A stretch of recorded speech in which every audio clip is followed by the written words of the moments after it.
Dr. Mohammed Shehab. Our next session will be the Takeda Symposium. I'm happy to introduce Dr. Talal Al-Tawil. Dr. Talal is a consultant gastroenterologist, IBD specialist. He's the head of gastroenterology at Jabir Al-Ahmed Hospital. He will talk about disease clearance and UC. Dr. Talal, the floor is yours. Bismillah, salatu wassalamu ala rasulullah, assalamu alaikum, and good morning everyone. Thank you Mohammed for the introduction, and thank you Takeda for sponsoring this symposium. So these are my disclosures. So we know that ulcerative colitis is a disease with a quite debilitating disease course, and as well as our usual GI manifestations that can debilitate the patient in terms of the GI symptoms, the diarrhea, the abdominal pain. The more recent sort of outcome that people are following now is the urgency that's been recognized as well.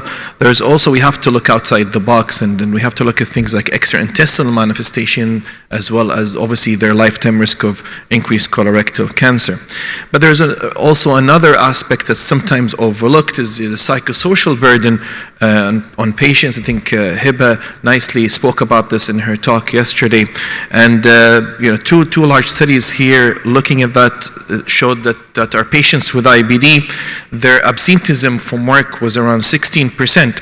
And a new concept that I wasn't actually very aware is presenteeism, which is basically that it's people that they're able to attend work but but their work is impaired. So they're able to actually maybe attend work, but they're not capable of producing to the maximum requirements of the job. So presenteeism is around 28%. And this is a systematic review looking at patients at the psychological aspects, and the anxiety affects up to a third of our patients with IBD, with depression affecting around 22%. So I mean, we have to have that holistic overview to look at both of the GI, extraintestinal manifestations, as well as the psychosocial aspects of GI. And this was data from the Danish cohort, from the EPIC IBD perspective cohort. Just shows the difference or prescribing patterns before biologic in patients with UC. So the most common treatments prior to the first biologic therapies, obviously 5-ASAs, steroids, and immunomodulators.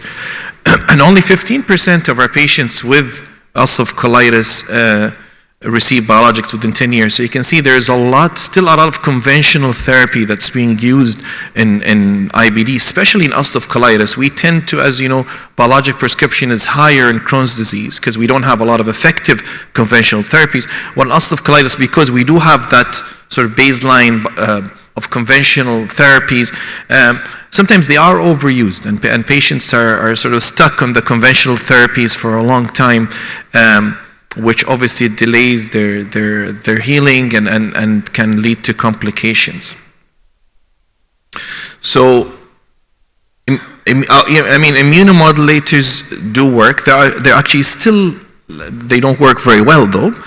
They are still in the guidelines. So the guidelines still mention the immunomodulators. This is the latest ECHO recommendation. So they say they still recommend thiopurines for the maintenance of remission for steroid-dependent ulcerative colitis or those that are intolerant of 5-ASA. So still in the guidelines. However, we all know now from practice, and that they do carry some significant safety concerns, especially in the elderly over 65 with higher risk of infections.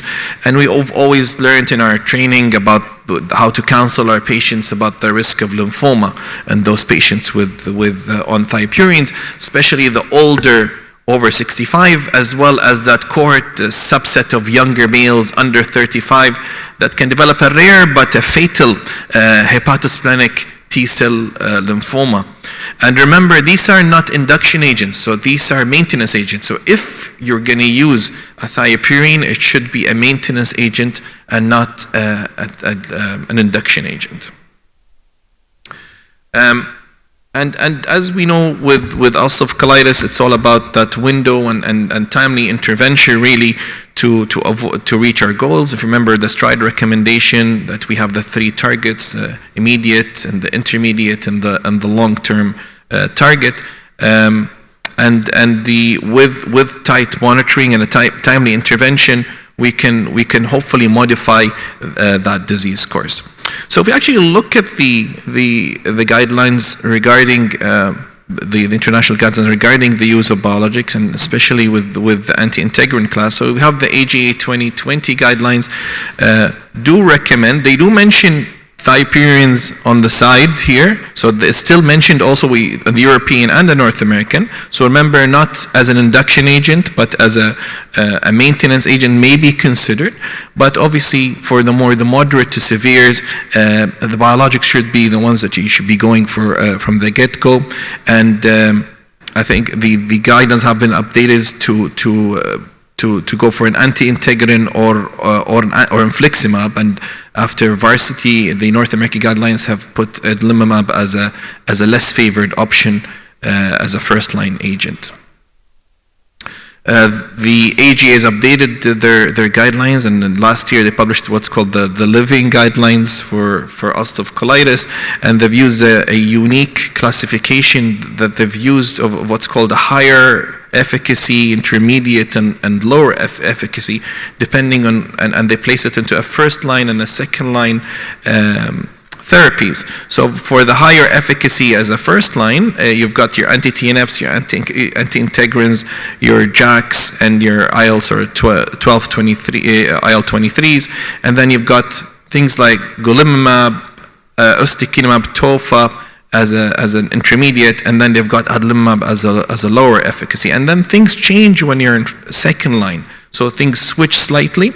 So for example, things like an anti-integrin, and we'll show you that it doesn't work as well as a second line agent, so it's been placed at a lower efficacy.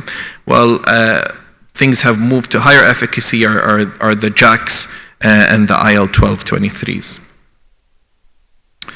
And despite that we have now, we used to be always envious of our colleagues in dermatology and rheumatology, given their large number of drugs that they have at their disposal. We've actually, our armamentarium has increased in the recent years, and Mohammed has given a lot of great talks on sequencing. We always know the theme of most of our conferences now sequencing and how to place these drugs. We haven't actually. There is still a therapeutic ceiling that we can still go beyond, and this is obviously just the trials for ulcerative colitis, the various biologics and small molecules. These are placed side by side, so this is not meta-analysis. They're placed side by side, and you can see that obviously we are getting better, but there's still a ceiling that we're sort of unable to go higher than that, around sort of the 50% kind of range, and there's still obviously room for improvement in these drugs. And always, as I said, drug sequencing is critical, I think, in this day and age. And we know that the first choice of an advanced therapy is really an important drug to help us achieve the treatment target. So remember with the STRIDE 2 that we have the evolving treatment. It's very important to get your first drug to be able to reach your short, intermediate, and long-term treatment target. However, fewer than 20% of our patients show clinical remission with our induction therapies. And still a third of our patients will need to switch to a second-line advanced therapy at 1 year. And as a quote from the authors in the STRIDE, it says whether the consequences of multiple years of ineffectual treatment can be avoided through better treatment sequencing is critical to consider. So just to really, that choice of a first therapy is quite important, because we know our therapies don't work as well when you go to the second and third line. So your first choice is is critical really to choose the best drug for that patient profile.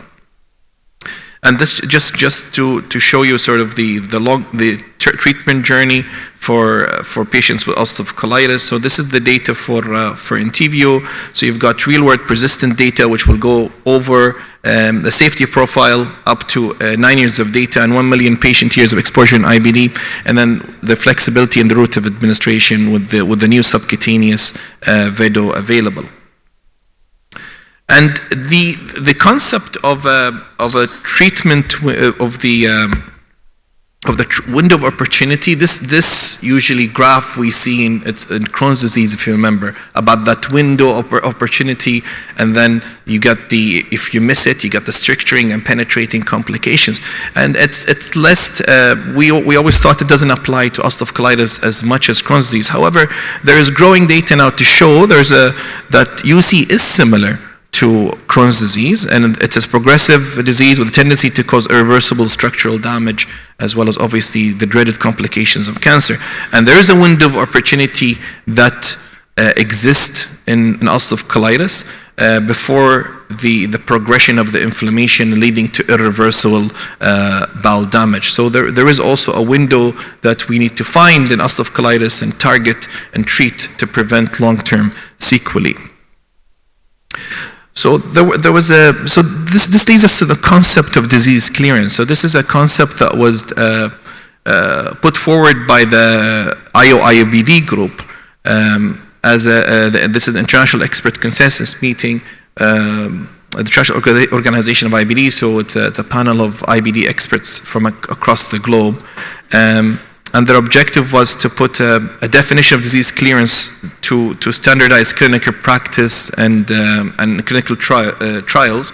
And their definition was disease clearance is basically deep remission. So you've got endoscopic, as obviously clinical, endoscopic, and histological remission. There's a number of scores available, but they decided to go with the non-C index of 0. So And that's a definition they sort of put forward, but it's obviously an evolving concept, but it's something that is increasingly now being seen in the trials for inflammatory bowel disease as a target.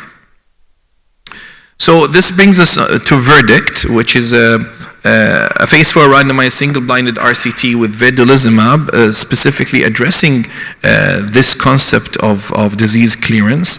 So it was a randomized trial where with patients with ulcerative colitis, and they were randomized to 3 treatment groups, so 3 different targets. So one where you go with your sort of standard clinical remission, what we used to do long time ago, just clinical corticosteroid, just get the patient off steroids and that's it. The second group was to go a step better, so do clinical remission and endoscopic remission. And then the third group was the hard to treat, that maybe that's not standard of care yet, which is basically corticosteroid free symptomatic remission, endoscopic remission, and histologic remission. I call it usually the quadruple, because we also include biochemical remission, so we call it the quadruple remission, sort of the holy grail. And the primary outcome, they followed these patients, and the primary outcome was is there a difference in time to ulcerative colitis related complication between the 3 arms. And I wanted just to bring your attention, because a lot of us say that this is not achievable. It's very difficult to achieve this target. And actually what was nice about the Verdict, just to show us that this target actually is achievable to some degree with our drugs. So this is the week 16 and week 32 data, looking stratified by bio-naive and bio-exposed group. And as you can see here, 55% of the patients achieved that in the bio-naive, that stringent outcome, and up to 41% even in the bio-exposed achieved that outcome.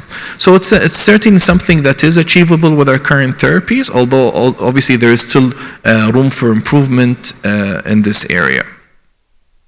And as I said, this is not a concept that's unique for the VEDOS trials. This was also looked at in other trials as a composite endpoint. For example, in Unify, this was also looked for ustekinumab, and also in the Elevate UC with etrasimod as well. So this is obviously a concept that you'll see more and more in the clinical trials.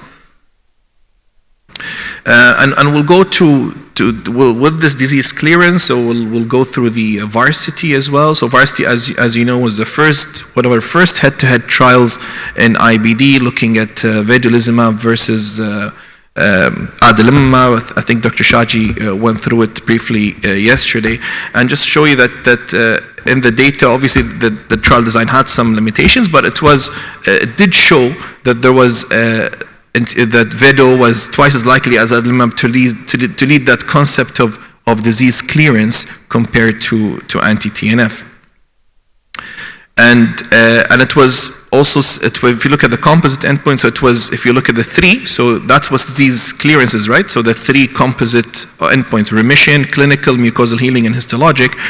They didn't use the non-C, they used the Jabos and the Robarts histopathology indices. And as you can see, Entyvio was superior to adalimumab in all three endpoints in this trial. So, the usual question, sort of the concerns we have in our clinic is what factors should I consider when I choose my first-line biologic? I think the first thing is, does the first-line biologic affect the efficacy of so you should be looking ahead. Will it affect my subsequent treatments, what I'm going to give now? Is it the right therapy for the disease pathophysiologies or the disease phenotype, for example? How about the patient profile, other comorbidities, immune-mediated inflammatory diseases? Remember, this is a multidisciplinary, multi-system disease, and we have to look at other ones. And how does the sequencing matter in the context of the patient's lifelong treatment? And does disease duration, disease severity impact efficacy of treatment? So there's a lot of factors to consider when trying to choose your first-line biologic. So, as we said, our therapeutic options are increasing. We have a lot of therapies available, including anti-TNFs, now anti-integrins, 12, 23s, and now 23s also. For IBD, as well as JAKs and S1Ps. We don't have them in Kuwait, but they're available elsewhere. And in terms of the guidelines, if you look here, the BSG does recommend, have it in their guidelines as Vedo as one of the first choices for moderate to severe ulcerative colitis, and so do the ECHO recommendations. They have it as an option available to you among these options to use for ulcerative colitis. And this was actually a nice study that looked at the sort of sequencing and how does it, remember we spoke about subsequent treatments, and it's important to know if your drug will affect subsequent treatments. And this study looked at the QALYs, basically quality associated life years, and just this looks at an efficacy of a therapy basically.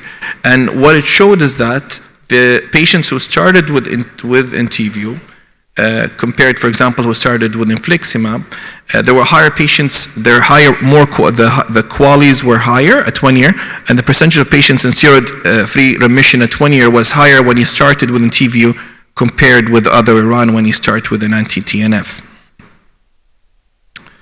And with Vedo, we've known from the start that once your patient is in remission, the anti-integrin class in general has high persistence.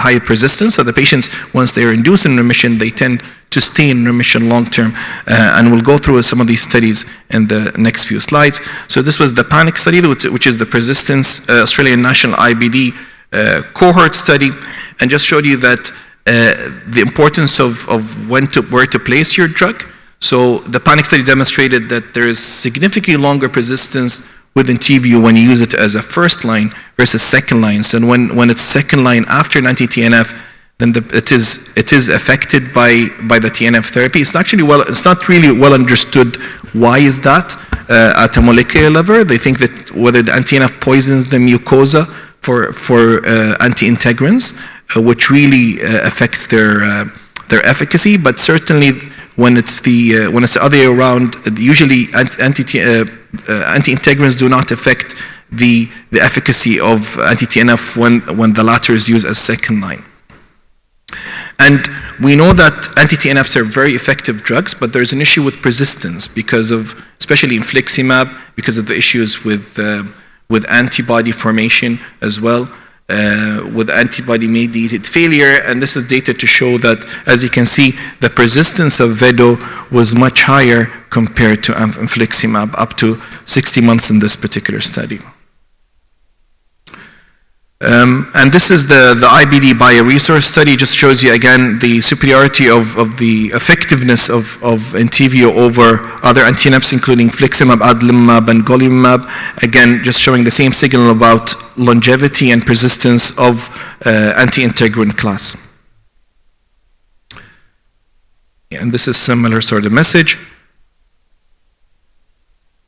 Yeah, and this is the interesting, so this is data from the EVOLVE trial, because we always assume that that the patients with that anti-TNF is, that usually anti-integrins will not reach the same endpoints as anti-TNF, but this is data from the EVOLVE to show you, although it was not statistically significant, it was numerically more, higher rates of clinical response, remission, and mucosal healing, in patients on vedolizumab compared with anti-TNF therapy. So at least it was not inferior, and numerically it's actually high rates of remission down the line.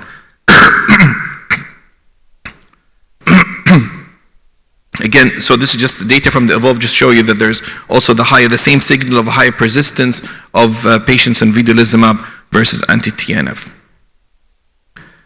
So this was the same sort of data, but showing it against adalimumab, which we already know from Varsity that it's already as an induction agent, it was superior to adalimumab, but also as a long-term therapy, it showed longer median persistence in patients. So the same signal also with adalimumab, maybe even more so with the subcutaneous form. This was also more of a cost saving, because there was always the question of cost with vedolizumab. This was a study from the UK looking at the cost, whether it's cost effective to start with vedo as first line or second line. And actually what they showed is that was actually cheaper if you started with vedo rather as a first line and then use TNF as a second line compared with the other way. So actually it was around 93% of the cost if you start with vedo compared with the other way. And presumably, I would think it's because if you start with TNF, we know that vedo as a second line is not very effective, and most likely you're going to end up with a third biologic therapy, so it's end up stacking up the costs. While if it's the other way around, you would have higher persistence with vedo, so overall it actually works out a bit cheaper. So a very interesting study about cost there. Safety, just to finish off with the sort of safety profile. So we know this particular class, as well as the IL-12/23 is one of our safer agents. And just to look, this is a meta-analysis of 29 clinical studies with 10,000 patients, just so it shows the lowest risk of adverse events among all the classes. And this was just to show you that the risk of infections was lowest in vedolizumab, followed by ustekinumab in the maintenance trials. And there was no real signals with this class. It's not something that we worry about in terms of infection. And this very reassuring data over now many years since the approval of this drug, we haven't seen any signal in terms of safety. So, ladies and gentlemen, just to summarize with my final slide. So, Entyvio is certainly an option as a first-line option for advanced therapy in patients with moderate severe ulcerative colitis. We know it has shown in a controlled, randomized controlled trials superior efficacy to anti-TNF therapy, specifically adalimumab. And clinical trial data has shown that Entyvio is effective both in the short and long-term therapy, especially in the anti-TNF naive population. We know about the safety profile, has a very favorable safety profile, and it's been shown in real-life data to show high persistence compared with anti-TNF, and the 5-year pathway costs were similar whether Entyvio or an anti-TNF were used first. Thank you very much. Thank you, Dr. Talal. Very nice talk. I have the 2 questions for you. The first one is you showed in the data that vedo works well as a first-line agent and maybe not as good as a second-line agent. Would you use Entyvio usually your first biologic usually in UC? Is it your go-to biologics in ulcerative colitis in general? So yeah, I mean, excellent question. So usually with ulcerative colitis, I think number one is to know when to give up on your conventional therapy. I think that's the main issue with UC. You see a lot of patients still on conventional therapy for years and years and take on repeated steroid courses, and we think the 5-ASA will catch up after that, right? And I think you have to make a decision and balance the risks of continuing conventional therapy or not. The way I discuss it with the patient is my first discussion is what their route of administration actually is. If they prefer an IV, an oral, or subcutaneous agent. And certainly if the patient doesn't have any preference to any, or some patients actually prefer an IV to come every 2 months and take an IV injections, they don't want to take anything at home. So certainly Vedo is one of my choices. So one of my first choices. I've really decreased my use of anti-TNF now. I'm using more IL-23, 12-23s and anti-integrins as first line. Obviously, from my talk yesterday, I still use my TNF as my big gun for that certain phenotype of acute severe UC. But certainly it is a choice for patients who prefer the IV, who don't mind the IV. Now with the subcutaneous, we don't have it in Kuwait, as you know. It is available in the region. I think in our colleagues in Dubai have it in the UAE. I don't know about the rest of the Gulf. But it will be an interesting also option what to do with our patients. Once it comes, do we switch them all subcutaneous, or that's another question as well. Okay, thank you. My second question, as you mentioned, interestingly, disease clearance is kind of a new concept, and there is lots of observational data, and we did a meta-analysis showed that when we have histological remission, the risk of complications is lower. And now we have the Verdict trial also, we have interim result that showed this is effective.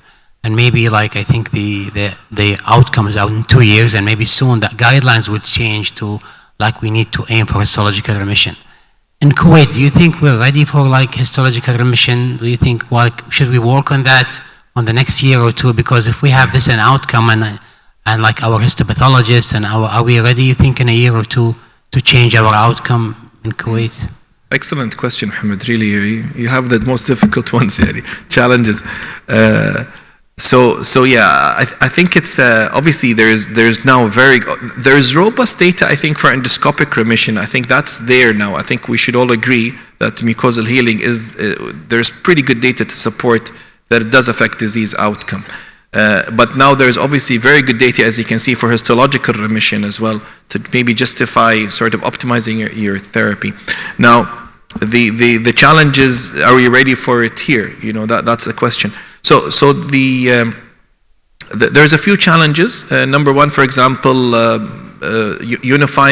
using objective scoring systems for endoscopy. Because as you know, not all of us use it. We don't all talk the same language. Maybe you see a lot of us use the Mayo, but not all of us. So that's we don't speak the same language a lot of the time. Are you using a Mayo, a regular standard Mayo, or are you using the modified Mayo without friability? What does a Mayo 1 mean, right? So with friability or without.